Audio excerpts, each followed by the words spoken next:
Alors qu'est-ce qui est justement, selon vous, a le plus contribué à ces décès pendant le Covid? Le confinement, l'abandon des soins, le Rivotril?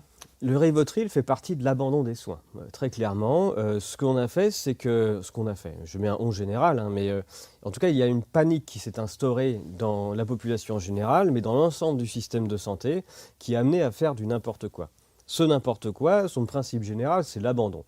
Voilà, surtout on dit aux gens de rester chez eux, de ne pas aller à l'hôpital, pardon, et les gens le font, donc AVC, crise cardiaque non soignée.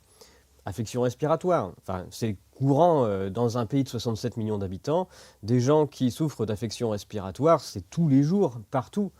Si on dit à chaque fois, non, non, attention, vous, maintenant, toutes les affections respiratoires, c'est le Covid, et ça ne se soigne pas, venez pas à l'hôpital, bah, on se retrouve avec une population, par exemple de personnes âgées, qui pendant des jours, des semaines, traînent une affection respiratoire qui va dégénérer, tout particulièrement si en plus, en même temps, on les fait paniquer, qu'on les enferme dans leur chambre avec un masque sur la tête, histoire de leur apprendre à respirer.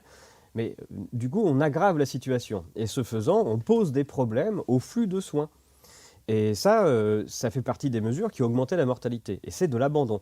De la même manière, lorsqu'il y a un décret qui a été posé en disant « Oh là là, le Covid-19, ça ne se soigne pas », sachant qu'on n'a toujours pas défini ce que c'était